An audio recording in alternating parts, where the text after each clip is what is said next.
All right. Good morning, everybody. It is 8:36 in the morning of July 22nd, 2022, and this is my pre-market strategy session. So something pretty interesting happened in rates yesterday. I left the office at about 11 o'clock in the morning, and I didn't stick around to watch this entire move, but let me move some of this stuff out of the way. You can see here that rates... this is what I call an outside reversal on equities. Now, rates, I don't chart rates. Obviously, yeah, actually I do. I put lines on charts for rates, but I don't trade yields. I don't trade bonds.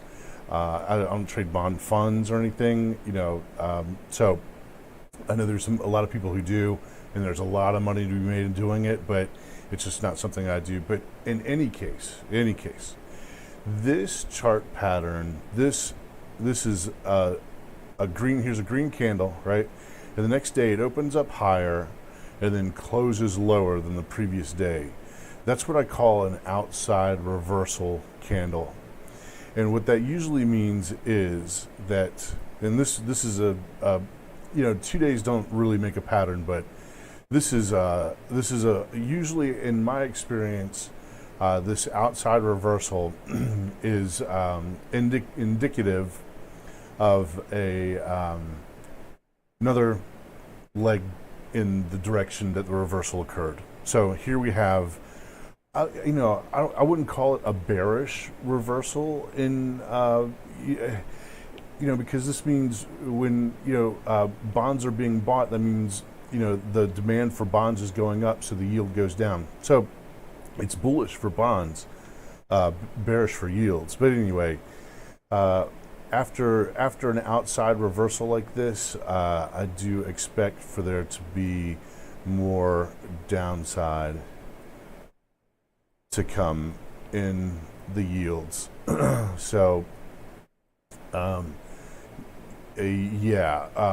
ton of buying. And now I'm not entirely sure. Usually a move like that is a signal for a move to safety. It's a fear indicator. But what's really interesting here is that the S&P, let's pull the S&P up here real quick. I'm going to use the SPY, which is a proxy for the S&P. So the S&P is close to filling its gap right here, or the SPY, I should say, is close to filling its gap right here at 401. If the market makes it to 401, that's 401.44 today, I expect there to be some resistance there. However, if it breaks through, it's going to bust through, sort of like it did here. Let's look at the 19th.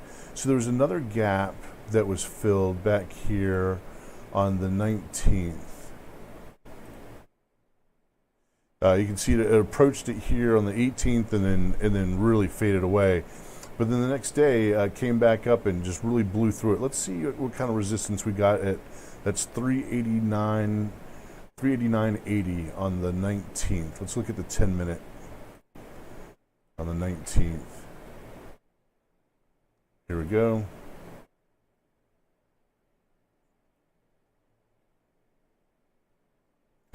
Okay. So in between this orange shaded area and this blue shaded area, we have activity on the 19th. You can see it drifted higher, hit that level, and stayed below it for a little bit, and then boop, popped up above it. This is a great trading pattern. I'm surprised I wasn't paying attention to this. I think I'd left already by the time this started to happen. Yeah, actually I did. I traded the morning session and I left.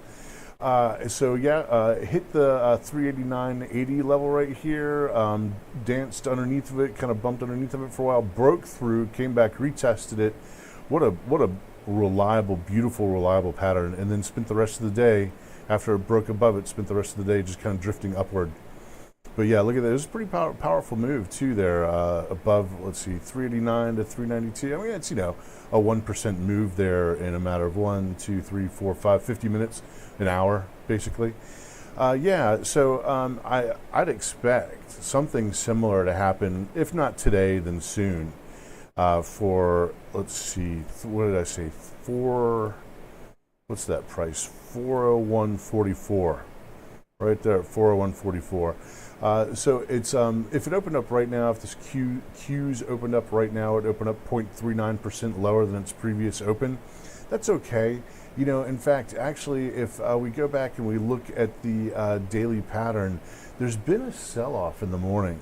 There's been a little bit. Oh, actually, so the 18th was just kind of a sell-off. But oftentimes in the morning, we'll see this happen in the morning recently. See this first 30 minutes of the day, pretty rocky trading, and then after the first 30 minutes, the sellers go away and the buyers come in. Let's see if we can get another one. I just moved that line. Let me erase it and get it out of the way. Yeah, here's another one. Sell off in the morning, and then the buyers come in. Yeah, kind of another one. Sort of another one. Sell off there after the first 20 minutes or so, and the buyers come in. So today's Friday. Yeah, here's kind of another similar thing. Pop up, sells off, and then it actually kind of sold off in the afternoon session too. So yeah, what happens today? It's a crapshoot. It always is. The best thing to do is just get yourself into the high probability trades, which that's what I use the relative strength indicators for. Especially if I have a situation where the relative strength indicators are lining up in accordance with the trend, which happens happens somewhere between 3 to 10 times a week. And the relative strength is basically when the 1 minute and the 10 minute time frames line up. It's oversold in both the 1 minute and oversold in the 10 minute, and that corresponds with the VIX being overbought and coming out of overbought at the same time. Then that's bullish. If the opposite is true, like the SPY is coming out of let's see, what did I say? If the SPY if it's coming out of overbought and going out of overbought, then on the 1 minute and 10 minute, then that is an indicator for a short if we're in a bear market, which we've been in, at the same time that the VIX is coming out of oversold. So they all four have to line up. All four of them have to line up at the same time. It'll give you about 3 to 5, or 3 to 10, 3 to 5 trades a week, easily 3 to 5 trades a week, sometimes more. And you just make sure they all line up, and you've got a high probability trade on your hands. So let's see what else.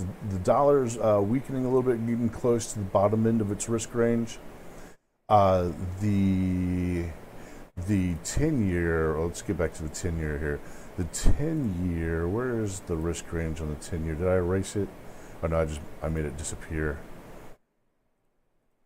So the 10-year is right at the bottom of its risk range right here. I wouldn't, a gap down like that, I would not be interested in trying to buy the bottom end, or in this case, sell bonds after a move like that. I want to wait. If I'm going to be a bond seller, I'm going to wait until this move resolves itself entirely. That's a big gap down on I guess it's not an equity. It's on a financial instrument, that really doesn't usually experience this much volatility. These kinds of moves and rates, they are rare. Rates aren't supposed to. Rates shouldn't move that much. They really shouldn't be this volatile. I mean, they really. It's in. Let's just go back here. Let's look at a weekly chart. In times of sort of economic turmoil, rates move quickly. But in times of economic sort of just everything being, generally bullish and everything being okay, rates are fairly I guess you call it stable. All right. So anyway, yeah, I'm not touching the 10-year. I'm not trying to buy it or sell it. In fact, actually, if I were gonna buy it, I'd buy it here actually, because it really looks like it's about to tank. There might be a head and shoulders thing happening here, but this is definitely stacking up to be a reversal pattern. Uh, the I guess the yield curve is still inverted. Let's see. Let's go to the yield curve here. I have the 10-year minus the 2-year, and right now, actually yesterday, you could get 311 points more on the 2-year than you could on the 10-year. So, if you were investing in, you had $10,000, and you wanted to put that money somewhere, you could get 0.3% higher on the 2-year yield. You could get more money in less time on the 2-year than you could on the 10-year. And now this is a self-reinforcing loop. This is why the Fed steps in. This is what the Fed created this anyway, but this is why the Fed steps in and starts performing rate drops and so on, is to incentivize people to put their money, save their money in longer term bonds for higher yields. But if the Fed doesn't step in, then it's a self-feeding loop, and the 2-year just continues to get bought up, and the yield continues to just sort of just go lower, and well, I don't know. Anyway, we'll see what happens. All right, enough about the yields. There's a reason I don't trade bonds, and it's because I get so easily confused. Because actually, once people start buying bonds, in large amounts, the yields go down, which would then stabilize the 10-year, 2-year split there, 10-year, 2-year spread. So I'm not going to talk anymore about bonds. I'm much better with equities. So in this downturn time here between the 10-year and the 2-year, stocks still go up. Like in this time frame right here, while the spread is going negative right here, for example, and then there's another spot. There are another couple spots actually. The stock market will still go up. Yeah, here's another one. So here's this is a big crash, 2007. Stocks were going up the entire time this yield curve was going inverted. It wasn't until after the yield curve started to invert that the stock market started to crash. It wasn't until after the yield curve started to normalize right here that the stock market started to crash. But during this time right here, when it was inverting and going into inverted and signaling recession and so forth, the stock market kept going up all the way up until I think it was, some point in 2007 when it started to crash. I could go back and look. Let's see. Let's go back at 2007. Let's put on a weekly. 2017. Okay, yeah, I marked it off. It was May of 2000. It started to peak in May of 2000 and really started to roll over in October of 2007. And so that entire time that the yield curve was inverted and going deeper into inversion, the stock market kept crawling up. And then, all of a sudden, it started happening slowly, then all at once. That's kind of the way bear markets work. Let's look at the percentage move here. Roughly 56%. Yeah. So I think a lot of people, there are a lot of people who are expecting, like Michael Burry. There have been a lot of big warnings from the IMF, Bank of America, Goldman Sachs, Citibank. A whole bunch of banks have been signaling and warning about recession, global recession, so on and so on. Yeah. I mean, sure. Everything in the economy it's definitely all stacked up for that. But the market, the market will play games. The market can do things completely differently until suddenly it decides it's going to roll over. So yeah, here's the top of the gap from. Let's see, this gap was on June 9th. The top of the gap is at 401.44, and I wouldn't be surprised. I just wouldn't be surprised to see, somewhere today, next week, something for it to bump up against the bottom of the gap. Usually what I would expect is for it to hit the gap and then keep going down in the direction that it came in. And this is a bear flag.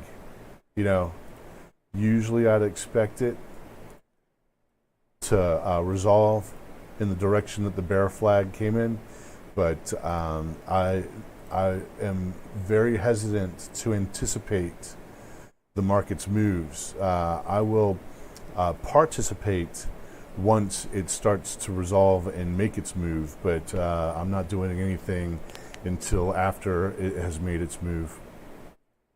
All right, everybody, good luck out there. Keep your wrists tight. Click like, share, subscribe, leave a comment, tap the bell, and I will see you on Monday morning's strategy session. Have a great weekend, everybody. I am out.